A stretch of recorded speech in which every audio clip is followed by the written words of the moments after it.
नमस्कार दोस्तों, कैसे हैं आप? मैं हूं आपका दोस्त विशाल। अगर एक मुस्लिम लड़की अपने बॉयफ्रेंड से प्यार में फ़िज़िकल रिलेशनशिप में चली जाए तो क्या वो सिर्फ मोहब्बत है या इस्लाम के नज़र में एक गुनाह जिसका अंजाम हो सकता है स्टोनिंग? आज हम बात करेंगे एक ऐसे ही इस्लामिक कॉन्सेप्ट की जो ना सिर्फ कंट्रोवर्शियल है बल्कि जिसके आसपास शर्म, डर और कन्फ्यूजन का घेरा बना हुआ है। जी हाँ, जीना। तो चलिए शुरू करते हैं। शरिया लॉ के मुताबिक जीना का मतलब है अनलॉफुल सेक्सुअल इंटरकोर्स, यानी अगर कोई शादी के बाहर या बिना निकाह के फिज़िकल रिलेशनशिप करता है, चाहे वो कंसेंशुअल हो या नॉन कंसेंशुअल, इस्लाम के नज़र में वो जीना कहलाता है और इसी का मतलब जीना होता है। जीना यानी अनलॉफुल सेक्सुअल इंटरकोर्स। जीना के दो प्राइमरी फॉर्म्स होते हैं। एक है जीना अल मुशीन, जब कोई मैरिड पर्सन जीना करे तो उसे कहते हैं जीना अल मोहसेन, जब कोई मैरिड पर्सन जीना करे, और जीना अल गैर मोहसेन, जब अनमैरिड पर्सन जीना करे। इसमें कंसेंशुअल रिलेशनशिप भी इंक्लूड होती है, यानी बॉयफ्रेंड गर्लफ्रेंड कल्चर या आज के modern love affairs Islamic law के मुताबिक जीना के कैटेगरी में आते हैं।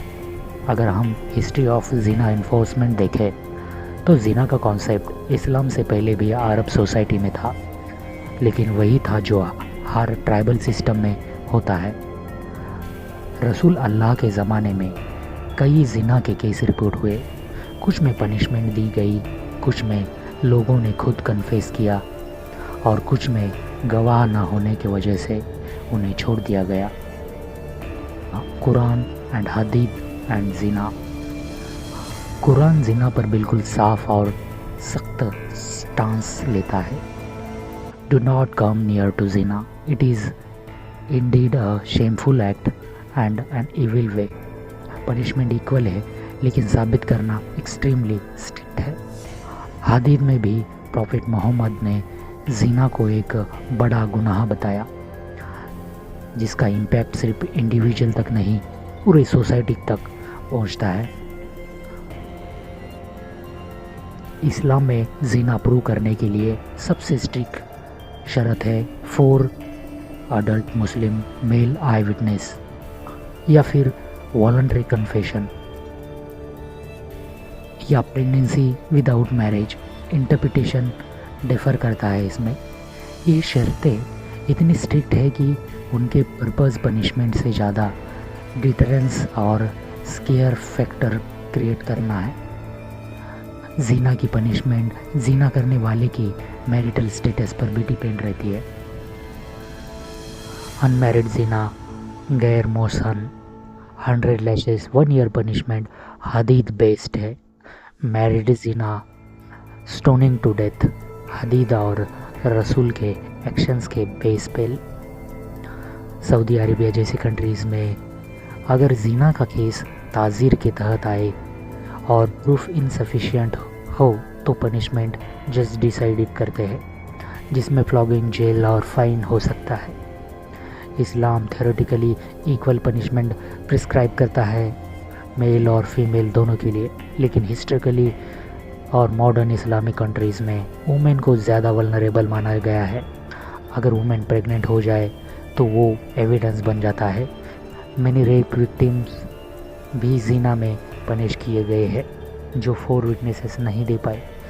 मेल के केसेस में कन्फेशन या विटनेसेस का मिलना और भी रेयर होता है।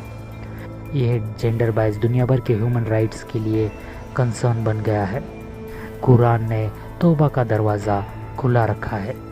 Except for those who repent do righteous work for them Allah will replace their evil deed with good. सूरह अल फरक। अगर कन्फेशन हो और पर्सन जेन्युइनली तौबा करे तो दुनिया में पनिशमेंट हो या ना हो, आखिरत में अल्लाह से माफ़ी मिल सकती है। लेकिन शरिया सिस्टम में वंस कन्फेशन और 4 विटनेसेस हो गए तो पनिशमेंट मैंडेटरी है।